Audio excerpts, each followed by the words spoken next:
ലഹരിയെക്കുറിച്ച് പറഞ്ഞ് നിർത്തുകയാണ്. എല്ലാവരും ശ്രദ്ധിക്കണം. നിങ്ങൾ എത്ര വലിയ യോദ്ധാവാണെങ്കിലും, എത്ര വലിയ നിങ്ങൾ കഴിവുള്ളവനാണെങ്കിലും, നിങ്ങൾ എത്ര വലിയ വീട് വെച്ചിട്ടുണ്ടെങ്കിലും, എത്ര വലിയ CCTV സർവൈലൻസ് വെച്ചിട്ടുണ്ടെങ്കിലും, ഈ ഓഡിറ്റോറിയത്തിൽ എൻ്റെ സംസാരം കേൾക്കുമ്പോൾ നിങ്ങളുടെ വീട് ആ സെക്യൂരിറ്റി CCTVയിലൂടെ വീട് നിങ്ങൾക്ക് നിയന്ത്രിക്കാൻ പറ്റുന്ന അത്രമേൽ ടെക്നോളജി നിങ്ങളുടെ കൈവശമുണ്ടെങ്കിലും, പക്ഷേ നിങ്ങളുടെ മക്കൾ പോകുന്ന വഴികൾ അത്രമേൽ സുരക്ഷിതമല്ല. കാരണം മക്കൾ നിഷ്കളങ്കരാണ്. അവർ അത്ഭുതങ്ങൾ, ഇതിഹാസങ്ങൾ തേടി പോകുന്ന കുഞ്ഞുങ്ങളാണ്. അതുകൊണ്ട് തന്നെ നിങ്ങളുടെ മക്കൾ പോകുന്ന വഴികൾ അത്രമേൽ ലഹരിയുമായി ബന്ധപ്പെട്ടുകൊണ്ട് സുരക്ഷിതമല്ല. അവർ പോകുന്ന കളിയിടങ്ങൾ അത്രമേൽ സുരക്ഷിതമല്ല. അവർ പോകുന്ന വിനോദസഞ്ചാര കേന്ദ്രങ്ങൾ അത്രമേൽ സുരക്ഷിതമല്ല. കുളു, മണാലി പോലുള്ള ഒരുപക്ഷെ തണുപ്പ് നിലനിൽക്കുന്ന പല ദേശപ്രവിശ്യകളും, ഒരുപക്ഷെ അന്യസംസ്ഥാനത്തെ പൂക്കളും തുമ്പികളും പറവകളും കുന്നുകളും ജലാശയങ്ങളും സമതലങ്ങളും കാണാൻ ബൈക്കുകളിലും വാഹനത്തിലും പോകുന്ന മക്കളോടൊക്കെ ഒരുപക്ഷെ അവരെ നിങ്ങൾ പോകാൻ അനുവദിക്കാതിരിക്കരുത്. പോകണം, പക്ഷെ അവരോടൊക്കെ ഓർമ്മപ്പെടുത്തണം. അവിടെ കിട്ടുന്ന ചില സാധനങ്ങളെക്കുറിച്ച് ഓർമ്മപ്പെടുത്തണം. നിമിഷത്തിനകത്ത് വഴുതി വീഴരുതെന്ന് ഓർമ്മപ്പെടുത്തണം.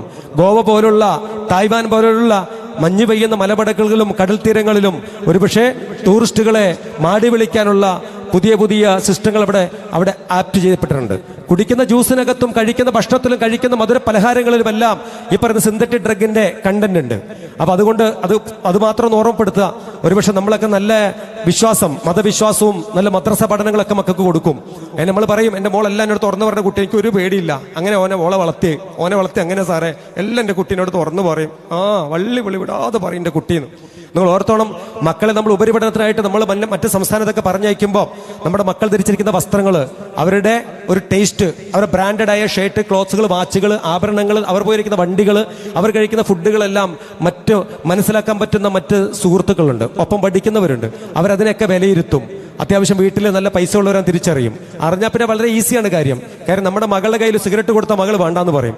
ഒരു മദ്യം കൊടുത്ത് കുടിക്കാൻ പറഞ്ഞ മോള് വേണ്ടാറിയും. ഇത് കഞ്ചാവാണ് വലിക്കണോ വെച്ചപ്പോൾ എനിക്ക് വേണ്ടാറിയും. കാര്യം എന്താ? അതൊക്കെ നമ്മൾ മകളെയും നമ്മൾ പഠിപ്പിച്ചിട്ടുണ്ട്. പക്ഷേ ഒരു സമയത്ത് ഒരു ജ്യൂസ് ഷോപ്പിലോ കോഫി ഷോപ്പിലോ ഇരിക്കുന്ന സമയത്തിനകത്ത് മകൾക്ക് കൊടുക്കുന്ന ഒരു ഗ്ലാസ് ജ്യൂസിനകത്ത് ആ കൊടുക്കുന്നവന്റെ ചൂണ്ടുവിരലൊന്ന് അമർന്നിരുന്നാൽ, ഒരു 3 സെക്കൻഡ് അവന്റെ വിരൽ ആ ജ്യൂസിനകത്ത് അമർന്നിരുന്നാൽ, അവനെ നഖത്തിനകത്ത് ഒളിപ്പിച്ചു വെച്ചിരിക്കുന്ന ഈ പറയുന്ന സിന്തറ്റിക് ഡ്രഗ് മെത്തലീൻ ഡയോക്സി മത്താംഫിറ്റം എന്നറിയപ്പെടുന്ന ലഹരി ആ ജ്യൂസിലൊന്ന് കലർന്നാൽ, നമ്മുടെ മകളൊന്നും അറിയാതെ കുടിച്ചാൽ, ഒരു 6 മിനിറ്റുകൾക്ക് ശേഷം ആ കുട്ടിയിലുണ്ടാകുന്ന ശാരീരികമായ മാറ്റവും ഒരുപക്ഷെ മാനസികപരമായ മാറ്റവും കേവലം മൈക്കിൽ കൂടെ സംസാരിക്കാൻ പറ്റുന്നതല്ല. അസാധ്യമായ ഒരു രീതിയിലേക്ക് ആ കുഞ്ഞ് പരിവർത്തനം ചെയ്യപ്പെടും. ഈ പറയുന്ന MDMA എന്നൊക്കെ നമ്മൾ കേട്ടിട്ടുണ്ട്. പത്രത്തിൽ MDMA പിടിച്ചു, അവിടെ പിടിച്ചു, പോലീസ് പിടിച്ചു എന്നൊക്കെ നമ്മൾ പറയപ്പെടുന്നുണ്ട്. പക്ഷെ ഇവിടെ ഇരിക്കുന്ന അമ്മമാരും സഹോദരിമാരും ഓരോരുത്തരും ആലോചിക്കണം, ശരിക്കും എന്താ MDMA? ഞാൻ അറിയാൻ ആഗ്രഹിച്ചിട്ടുണ്ടോ? ഞാൻ എവിടെയെങ്കിലും കയറിയിട്ട്, നിങ്ങൾ എവിടെയെങ്കിലും കയറിയിട്ട് MDMA എന്താണെന്ന് അന്വേഷിക്കരുത്. www.നാഷണൽ ഡ്രഗ് കൺട്രോൾ ഔദ്യോഗിക സൈറ്റ് കയറിയിട്ട് what is meaning of MDMA, എന്താണ് MDMA എന്ന് ചോദിച്ചാൽ അതിന് ഉത്തരം കിട്ടും. അത് അത്താഴ വിരുന്നുകളിലോ കൂടിയിരിക്കുന്ന സമയങ്ങളിലോ മക്കളൊക്കെ ഇരുന്ന് വൈകുന്നേരം ഭക്ഷണം കഴിക്കുന്ന സമയത്ത് എല്ലാവരും കൂടി ഇരുന്നു കൊണ്ട് ഒരുപക്ഷെ ആ മൊബൈലിന്റെ സ്ക്രീനൊന്ന് ആ തീൻമേശയിലൊന്ന് വെക്കണം. എല്ലാവരും ഉപ്പയും ഉമ്മയും മക്കളും എല്ലാവരും കൂടി ഇതിങ്ങനെ കേൾക്കണം. എന്താണ് MDMA? എന്താണ് കേൾക്കണം? ഇത് പറയാൻ കാരണം 1912 ജർമ്മനിയിലെ മെർക്ക് ഫാർമസ്യൂട്ടിക്കൽ കമ്പനി ഡെവലപ്പ് ചെയ്തെടുത്ത അത്യുഗ്രശേഷിയുള്ള ഒരു സിന്തറ്റിക് ഡ്രഗ് ആയിരുന്നു ഈ പറയുന്ന MDMA. പക്ഷെ ഈ സാധനം അവർ കണ്ടുപിടിച്ച എന്തിനാ? 2 നൊബേൽ പുരസ്കാരം, 12 പേറ്റന്റുകൾ വാങ്ങി ഈ ലോകം വന്ന് 142 രാജ്യമുള്ളെന്ന് 1912. അന്ന് ഈ 142 രാജ്യങ്ങളും ഏറ്റവും കൂടുതൽ ആഘോഷം നടത്തിയ ഒരു കണ്ടുപിടിച്ച ഡിസ്കവറി ആയിരുന്നു.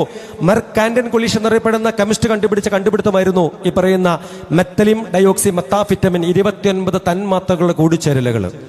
ഒരുപക്ഷെ മനുഷ്യരുടെ രക്തത്തിന് ഒഴുക്കിനെ നിയന്ത്രിക്കാൻ, വേദന ഇല്ലാതാക്കാൻ കണ്ടുപിടിച്ച ഈ പറയുന്ന സിന്തറ്റിക് ഡ്രഗ് 1912 നിന്ന് 1927 എത്തിയപ്പോഴത്തേക്കും 1950 എത്തിയപ്പം അങ്ങ് USA, Canada, Germany, France, Italy, Croatia, Sweden പോലെ രാജ്യങ്ങൾ അതിനെ കെമിക്കലി ഒന്ന് സിന്തസൈസ് ചെയ്ത് അതിന്റെ രൂപം, ഭാവം, ഘടനയൊക്കെ മാറ്റി അതിന്റെ പേരൊക്കെ മാറി. പിന്നെ MDMA മാറി, അത് മെത്ത്, കൂൾ, ക്ലാര, കോൾസി, ഹൈബർ, ബോവൻ എന്നുള്ള 16 പേരിൽ അറിയപ്പെടാൻ തുടങ്ങി.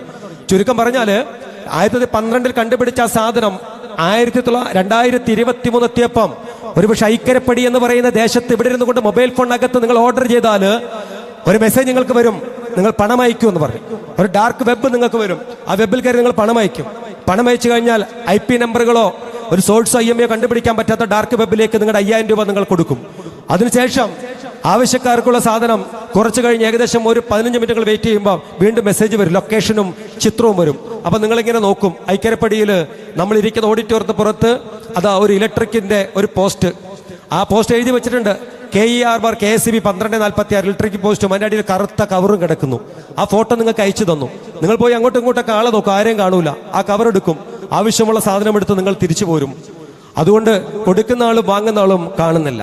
അതുകൊണ്ട് തന്നെ ഇതിന് എക്സിക്യൂട്ടീവ് ചെയ്യാൻ, ഡിറ്റക്ഷൻ ചെയ്യാനുള്ള ഏറ്റവും ബുദ്ധിമുട്ടും അനുഭവപ്പെടുന്നുണ്ട്. അപ്പൊ അതുകൊണ്ട് മനസ്സിലാക്കുക, ജാഗ്രത ഉണ്ടാവണം. കുഞ്ഞുങ്ങളെ പറഞ്ഞു മനസ്സിലാക്കുകയല്ല ചെയ്യേണ്ടത്. കുഞ്ഞുങ്ങളുടെ ഓരോ നിമിഷ നേരത്തേക്കും അവരുടെ രൂപങ്ങളും ഭാവങ്ങളും സംസാരങ്ങളും പ്രവൃത്തികളും അവരുടെ ഉറക്കവും അവരുടെ പഠനവും അവരുടെ കുളി നന പോക്ക് വരവ് എല്ലാം ശ്രദ്ധിക്കണം. അസമയങ്ങളിൽ പല ഉമ്മമാരും പറയും, സാറേ ഒരു ഭയങ്കര ദേഷ്യ, കഥ അടച്ചിട്ട് വലിച്ചണ്ടടക്കും എൻ്റെ കുട്ടി, എന്ത് പറഞ്ഞാലും എന്നെ കൈ ചൂണ്ടി എന്നെ തെള്ളക്കണ്ട് തോണ്ടി എൻ്റെ കുട്ടി. രാത്രി ആകുമ്പോൾ ഒരു 12-1 മണിയാകുമ്പോൾ ഒരു വൈക്കണ്ട് വരും, കയറിയാണ്ട് പോകും സാറേ, എന്നിട്ട് ഒരു പിടിപാടുമില്ല, മണമില്ല, ഒന്നുമില്ല. പക്ഷെ എന്താ അറിയില്ല, എൻ്റെ കുട്ടി ഇങ്ങനെ ഉറക്കം നഷ്ടപ്പെട്ടിട്ട് കുട്ടിക്ക് ഉറങ്ങണ പരിപാടിയില്ല സാർ, 24 മണിക്കൂർ ഫോണിലാണ്. ഇങ്ങനെ ഹൃദയം പൊട്ടി പറയുന്ന ഒരുപാട് അമ്മമാരുടെ ലോകത്താണ് നമ്മൾ. ഡോക്ടർ എന്താ പേര് എന്താ പേര്? ഓക്കെ. കണ്ടോ, ഇവരെല്ലാം നിഷ്കളങ്കരാണ്. അവർക്ക് കളിക്കണം, ചിരിക്കും, അത്രയേ ഉള്ളൂ. അതുകൊണ്ട് ഇവരെ പോലെയുള്ള ടീമിനെയൊക്കെ പെട്ടെന്ന് പാട്ടിലാക്കാൻ പറ്റും കേട്ടോ, പെട്ടെന്ന് പാട്ടിലാക്കാൻ പറ്റും. പാവാ, കാര്യം വെച്ചാല് ചിരിക്കാൻ മാത്രമേ അറിയുള്ളൂ. അവന് നിഷ്കളങ്കനാണ്, അവന്റെ ഉള്ളിൽ കള്ളത്തരമൊന്നുമില്ല. അപ്പൊ അതുകൊണ്ട് ഇങ്ങനെയുള്ള ടീമിനെയാണ് പെട്ടെന്ന് ഈ ടീമുകൾ വശത്താക്കും.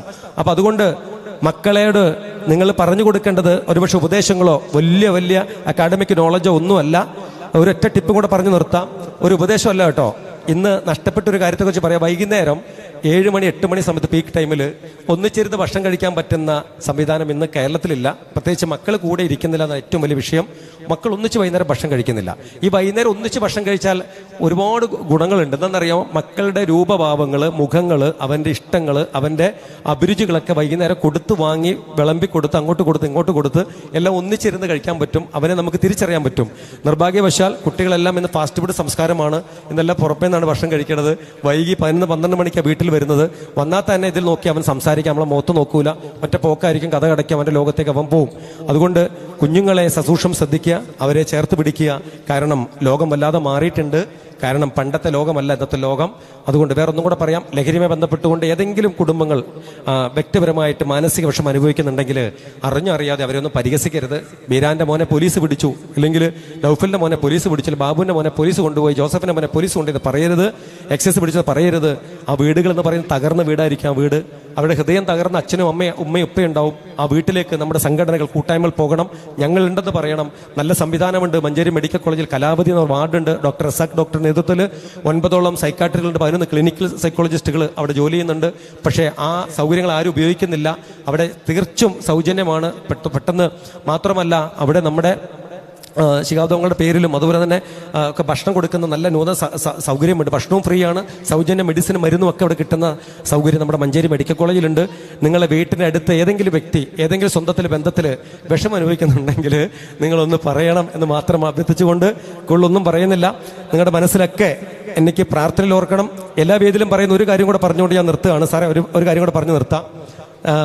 ജീവിതത്തിൽ നിങ്ങൾ ആരെ സങ്കടപ്പെടുത്തിയാലും ഉപ്പയും ഉമ്മയും സങ്കടപ്പെടുത്തരുത്. കാരണം ഉപ്പമാരെല്ലാം നമ്മുടെ വീട്ടിലുണ്ട്. നിങ്ങൾ ഉപ്പയ്ക്കെല്ലാം ചെയ്തു കൊടുക്കുന്നവരാ, എനിക്കറിയാം. പക്ഷേ ഉപ്പയ്ക്ക് ഫിസിക്കലി നമ്മളെല്ലാം ചെയ്തു കൊടുക്കും, വീട്ടിനകത്ത് അങ്ങനെ ഇങ്ങനെ ചെയ്തു കൊടുക്കും. മരുന്ന് കാര്യങ്ങൾ, വേലക്കാരെല്ലാം ഉണ്ടാവും. പക്ഷേ ഉപ്പയുടെ കീശകളൊന്നും ഒഴിഞ്ഞു പോകരുത്. കാരണം 60, 70, 80 വയസ്സ ഉപ്പമാരൊക്കെ വീട്ടിൽ ഒറ്റപ്പെട്ടിട്ടുണ്ട്. അവരെ കീശകളൊക്കെ ഓട്ടക്കീശകളാണ്. നിങ്ങളുടെ വിയർപ്പിന്റെ ദശാംശം ആ പോക്കറ്റ് വെച്ച് കൊടുക്കണം. ആ പോക്കറ്റ് ഇങ്ങനെ നിറഞ്ഞിരിക്കണം എപ്പോഴും. അധികാരത്തിന്റെ ചെങ്കോലുകൾ ഉപ്പമാർക്ക് പകർന്നു കൊടുക്കണം. അവരെ ബീച്ചിലും കടപ്പുറത്തും ചെറിയ ടൂറിസ്റ്റ് സ്ഥലമൊക്കെ ഉണ്ടെങ്കിൽ ഈ മിനിയൂട്ടിയിലൊക്കെ അവരെ പിടിച്ച് കൊണ്ടുപോകണം. ആദ്യമൊക്കെ ഒരു വരില്ല എന്നൊക്കെ പറയും. നിങ്ങൾ പോയി വരി എന്ന് പറയും. വെറുതെയാണത്, കള്ളം പറയുകയാണ്. കാരണം അവർ വന്നാൽ നമ്മുടെ സന്തോഷം പോകുമെന്നുള്ള വിശ്വാസമാണ്. അതുകൊണ്ട് പിടിച്ച് അവരെ വണ്ടിയുടെ മുൻ സീറ്റിൽ ഇരുത്തണം, കൊണ്ടുപോകണം. നല്ല ഉപ്പിലിട്ട മാങ്ങയും ഐസും ഒക്കെ വാങ്ങിക്കൊടുക്കണം. അത് കാണുമ്പോൾ ആ മുഖമൊക്കെ മാറുമ്പം നമ്മൾ പേരക്കുട്ടികൾ ഒക്കെ ചേർത്ത് നടിച്ച് മനോഹരമായ സെൽഫി എടുക്കണം, ഫോട്ടോ. ചുരുങ്ങിയ കാലം അവരൊക്കെ ജീവിച്ചിരിക്കുകയുള്ളൂ. അവർ മരിച്ചു കഴിയുമ്പോൾ അവരുടെ വേദനയും അവരുടെ സ്നേഹമൊക്കെ നമ്മൾ മനസ്സിലാക്കുക. ഇത് പറയാൻ കാരണം, എൻ്റെ അമ്മ നിയമസഭയിൽ ഇങ്ങനെ നമ്മൾ KN ഖാദറിന്റെ ഒരു പ്രസംഗമുണ്ട്. അദ്ദേഹം പറയുന്നുണ്ട്, ഒരു മനുഷ്യന്റെ ആയുസ് 80 വയസ്സാന്ന് പറയുന്നത്. 80 വയസ്സ്. ആ 80 വയസ്സെന്ന് പറയപ്പെടുമ്പോൾ ഞാൻ എപ്പോഴും ആലോചിക്കും, എൻ്റെ അമ്മയ്ക്ക് ഇനി 74 വയസ്സായാലും ദൈവമേ ഇനി 6 വർഷം കൂടി എൻ്റെ അമ്മ ജീവിച്ചിരിക്കുള്ളൂ. അപ്പൊ ആ അമ്മയോട് പറയും, അമ്മ ഇനി അമ്മയ്ക്ക് 6 വർഷമാട്ടോ പറയും. ആണോ മോനേന്ന് ചോദിക്കും. 6 വർഷം അമ്മയ്ക്ക് 6 ഗുണിക്കണം 365 = 2190 ദിവസം അമ്മയ്ക്കുള്ളൂ പറയും. അത്രേ ഉള്ളൂ ചോദിക്കും. അത്ര ഇല്ലമ്മ, പകുതി സമയം കിടന്നുറങ്ങുന്നു പറയും. പിന്നെ ചോദിച്ചു 1000 ചില ദിവസം അമ്മയ്ക്ക് ഉള്ളൂ എന്ന് പറഞ്ഞു. 1000 ദിവസം. അപ്പം മോനെ മക്കൾക്ക് എത്ര ദിവസം എന്നോട് ചോദിച്ചേ, മക്കൾക്ക് എത്ര ദിവസം ഉണ്ട് ചിന്നോട്? അപ്പോൾ ഞാൻ 48 എനിക്ക് 80 കുടിക്കണമല്ലോ, എത്ര നിങ്ങൾ തന്നെ കുടിച്ചാൽ മതി, നിങ്ങൾ ആയുസും എൻ്റെ ആയുസൊക്കെ. അപ്പോൾ അമ്മയോട് ഞാൻ പറഞ്ഞു, അമ്മയ്ക്ക് ഇനി 1000 ദിവസമുള്ള അമ്മ എന്ന് പറഞ്ഞു. ഈ 1000 ദിവസം മമ്പാട് പുള്ളിപ്പാടം എന്ന് പറയുന്ന വീട്ടിൽ, കോൺക്രീറ്റ് വീട്ടിനകത്ത് എൻ്റെ അമ്മ അവിടെ ഒരു ഭാഗം കുഴഞ്ഞൊരമ്മ, അങ്ങനെ വീട്ടിൽ ഇരിക്കേണ്ടവളല്ല എൻ്റെ അമ്മ. അമ്മ കാണാത്ത സിനിമയില്ല, അമ്മ കാണാത്ത ബന്ധു സഹചര്യമില്ല, അമ്മ പോകാത്ത ആരാധനകളില്ല. എൻ്റെ കാറിൻ്റെ ഫ്രണ്ട് സീറ്റിൽ അമ്മ ഉണ്ടാവും. എല്ലാ മാസവും ഒരു 5000 റുപ്യ അമ്മയ്ക്ക് ഞാൻ കൊടുക്കും. ചില മാസമൊക്കെ ഈ 5000 റുപ്യ കൊടുക്കും, അമ്മയ്ക്ക് കൈ ഇങ്ങനെ പറയ്ക്കുന്നതുകൊണ്ട് എണ്ണാൻ കുറേ സമയം വേണം. കാരണം ഈ അമ്മയ്ക്ക് പൈസ എന്ന് കൊടുക്കാൻ തുടങ്ങി അന്ന് സത്യത്തിൽ അന്ന് തൊട്ട് ഞാൻ സമ്പന്നനായത്. സത്യം, അന്ന് തൊട്ട് ഞാൻ സമ്പന്നനാണ്, സത്യം. അപ്പോൾ ഈ പൈസ അമ്മ കൊടുക്കും. അമ്മ ഈ എല്ലാ നോട്ടും ഒരേപോലെ അമ്മയ്ക്ക് ഇങ്ങനെ വെച്ച് ചുളുക്കൊക്കെ മാറ്റാൻ കുറേ സമയം എടുക്കും അമ്മയ്ക്ക്. ഒരു 1.5 മണിക്കൂർ വേണം അമ്മയ്ക്ക് 5000 റുപ്യ എണ്ണി തരണമെങ്കിൽ. എല്ലാം റെഡി ആണെങ്കിൽ അമ്മ വന്നിട്ട് ഇങ്ങനെ ചിരിക്കും. ഇന്ന് വരെ അമ്മ പൈസ നോക്കി അമ്മ വാങ്ങിയിട്ടില്ല. അമ്മ എൻ്റെ മുഖത്ത് നോക്കി അമ്മ പൈസ, ഇന്ന് വരെ അമ്മ മുഖത്ത് നോക്കിയിട്ട് പൈസ ഇങ്ങനെ വാങ്ങുള്ളൂ. ഇങ്ങനെ എൻ്റെ മുഖത്ത് എന്തെങ്കിലും മാറ്റം ഉണ്ടോ കാണാൻ വേണ്ടിയിട്ടാണ്. ഈ 5000 റുപ്യ എണ്ണാണെങ്കിൽ അമ്മയ്ക്ക് 1 മണിക്കൂർ മോളിൽ വേണം. അതിനിടെ എൻ്റെ മോള് പോയി ഫാൻ ഇട്ട് കഴിഞ്ഞാൽ മോൾ അടിക്കാനൊക്കെ എഴുന്നേക്കും. ചില മാസം ഞാൻ 5500 റുപ്യ കൊടുക്കും. 5500 റുപ്യ കൊടുക്കുന്ന മാസത്തിൽ അമ്മയ്ക്ക് 1 മണിക്കൂറൊന്നും പോരാ, ഒരു 1.5 മണിക്കൂർ വേണം. കാരണം 500 റുപ്യ കൂടുതലുണ്ട് അതിനകത്ത്. അവസാനം 2 കയ്യിൽ അമ്മ പൈസ ആയിട്ട് വരും. 500 രൂപ കൂടുതലുണ്ട് മക്കളെ അറിയും, ഇങ്ങനെ വിറച്ചിട്ട്. ആ പൈസ ഞാൻ വാങ്ങി വെക്കും. ആണോ എന്ന് ചോദിക്കും. ആ കൂടുതലുണ്ട് അറിയും. ചില മാസം ഞാൻ 4500 റുപ്യ കൊടുക്കുകയുള്ളൂ. ഈ 4500 കൊടുത്ത മാസം ഒരു മാസം പോലും അമ്മ പറഞ്ഞിട്ടില്ല മക്കളെ 500 രൂപ കുറവുണ്ടെന്ന്. ഈ മാത്തമാറ്റിക്സ് എന്താണെന്ന് ഇന്നും എനിക്കറിയില്ല. ഒരുപക്ഷെ അമ്മ അനുഭവിച്ച സങ്കടങ്ങളാവാം, മേ ബി. ഇന്ന് വരെ അമ്മ പറഞ്ഞിട്ടില്ല 500 രൂപ കുറവുണ്ടെന്ന്. ഒരുപക്ഷെ ഇന്ന് അമ്മയ്ക്ക് എല്ലാ സൗകര്യങ്ങളുമുണ്ട്. അതുകൊണ്ട് എൻ്റെ അപേക്ഷയാണ്, മാതാപിതാക്കൾക്ക് ഏറ്റവും നല്ല രീതിയിൽ അവരെ കെയർ ചെയ്യണം. വാക്കുകൊണ്ടും പ്രവൃത്തി കൊണ്ടും ചിന്ത കൊണ്ടും നിങ്ങളുടെ വിയർപ്പിൻ്റെ ദശാംശം കൊണ്ടും അവരെ കെയർ ചെയ്യണം. പക്ഷെ എല്ലാവരും എല്ലാം ചെയ്യുന്നുണ്ട്. പക്ഷെ ഇതെല്ലാം കൂടെ സമമാകുമ്പോഴാണ് നിറഞ്ഞു നിൽക്കുന്ന മാതാപിതാക്കളുടെ തണലിൽ ആ കുടുംബം അങ്ങ് തഴച്ചു വളരുക. ആ തഴച്ചു വളരുന്ന നിഴലിലാണ് നമ്മുടെ മക്കൾ, കുഞ്ഞുമക്കൾ, പേരക്കുട്ടികളൊക്കെ ചിരിച്ച് കളിച്ച് മതിച്ച് വളരെ എവിടെ പോയാലും നമ്മൾ പേരക്കുട്ടികളോട്, മക്കളോട്, ഈ സ്റ്റേജിൽ കയറി വന്ന കുട്ടിയോടൊക്കെ, അങ്ങനെയുള്ള മക്കളോടൊക്കെ ഉപ്പാപ്പനോട്, വല്യപ്പനോട് ചോദിച്ച് അനുവാദം വാങ്ങാൻ, അനുഗ്രഹം വാങ്ങാൻ പറയണം. അവർക്കൊന്ന് ഉമ്മ കൊടുക്കാൻ പറയണം. അങ്ങനെ മതിച്ച് ചിരിച്ച് വളരുന്ന ഒരു കുടുംബത്തിലേക്ക് നമുക്ക് ഉണ്ടാക്കിയെടുക്കാൻ എനിക്ക് നിങ്ങൾക്കൊക്കെ സാധിക്കട്ടെ എന്ന് മാത്രം പറഞ്ഞുകൊണ്ട്, നിങ്ങളുടെ പ്രാർത്ഥനയിൽ എന്നെ മറന്നു പോകരുത് പറഞ്ഞുകൊണ്ട് നിർത്തുകയാണ്. എല്ലാവർക്കും നല്ല ദിവസം ആശംസിക്കുന്നു. Thank you.